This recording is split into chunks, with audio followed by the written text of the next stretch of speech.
Baik, bismillahirrahmanirrahim. Assalamualaikum warahmatullahi wabarakatuh. Perkenalkan, nama saya Melinda, NIM 2024 0501031115. Program studi Manajemen Bisnis Syariah, kelas D semester 4. Nah, di sini saya akan mereview kembali jawaban UTS pada mata kuliah akuntansi biaya. Baik, langsung saja kita ke pertanyaan yang pertama, yaitu jelaskan pengertian akuntansi biaya dan sebutkan 3 tujuan utama penerapannya dalam perusahaan manufaktur. Jadi, akuntansi biaya adalah cabang akuntansi yang mencatat, menggolongkan, dan menganalisis biaya produksi untuk mengetahui total biaya pembuatan suatu produk. Nah, tujuan utama dalam perusahaan manufaktur yang pertama itu menentukan harga pokok produksi, yang kedua pengendalian biaya, dan yang ketiga dasar sebagai pengambilan keputusan. Pertanyaan yang kedua yaitu jelaskan perbedaan antara biaya dan beban dan berikan masing-masing satu contoh dalam konteks perusahaan. Jadi biaya atau cost yaitu pengeluaran untuk memperoleh atau membuat produk.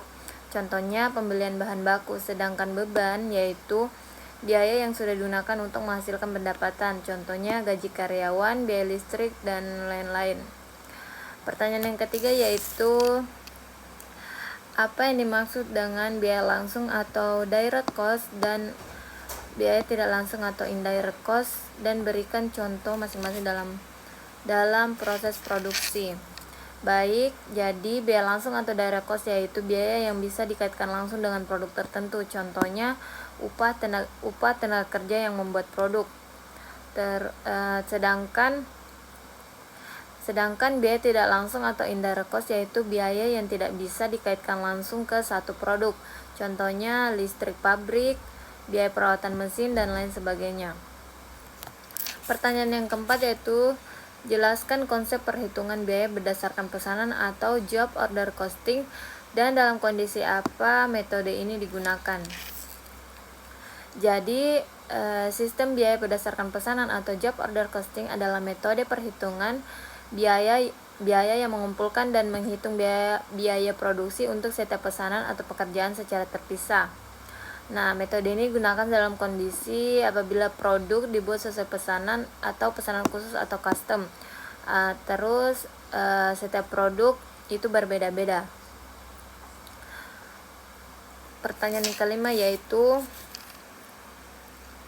sebuah perusahaan menerima 100 unit produk, terus biaya bahan baku sebesar 50.000 per unit, terus tenaga kerja langsung 30.000 per unit, dan biaya overhead dibebankan sebesar 150% dari biaya tenaga kerja langsung. Pertanyaannya, hitung biaya total pesanan tersebut. Jadi kita ketahui bahan baku itu bahan baku itu 50 dikali 100 sama dengan 5 juta. Terus tenaga kerja langsung sebesar 30.000 per unit dikali 100 sama dengan 3 juta. Terus overhead pabrik sebesar 150% dikali biaya tenaga kerja langsung itu 3 juta sama dengan 4.500.000. Jadi total biaya pesanan 5 juta ditambah 3 juta ditambah 4.500.000 sama dengan 12.500.000. Terus pertanyaan yang keenam yaitu jelaskan perbedaan utama antara sistem biaya berdasarkan pesanan atau job order costing dan sistem biaya berdasarkan proses atau proses costing. Jadi kalau job order costing itu digunakan untuk produk yang berdasarkan pesanan khusus. Terus setiap pesanan itu memiliki perhitungan biaya sendiri. Contohnya misalnya mebel custom. Sedangkan proses costing yaitu biasanya digunakan untuk produksi massal dengan produk-produk yang seragam. Terus biayanya itu dihitung per proses atau departemen. Contohnya pabrik minuman. Pertanyaan terakhir yaitu biaya bahan baku langsung atau direct material cost, biaya tenaga kerja langsung atau biaya tenaga kerja langsung, biaya overhead pabrik, serta apa perbedaannya dengan biaya tidak langsung dari ketiganya. Jadi secara singkat, biaya bahan baku itu bahan baku langsung itu bahan utama yang langsung menjadi produk. Contohnya kayu pada meja. Sedangkan yang tidak langsung itu bahan pendukung seperti lem atau paku. Terus biaya tenaga kerja langsung. Nah, itu adalah upah pekerja yang langsung membuat produk, sedangkan yang tidak langsung itu seperti gaji mandor atau satpam pabrik. Terus biaya overhead pabrik.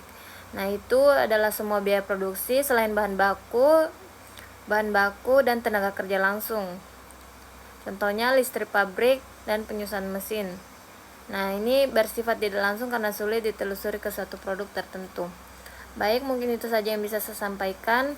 Saya kira dengan ucapan wabillahi taufiq wal hidayah. Wassalamualaikum warahmatullahi wabarakatuh.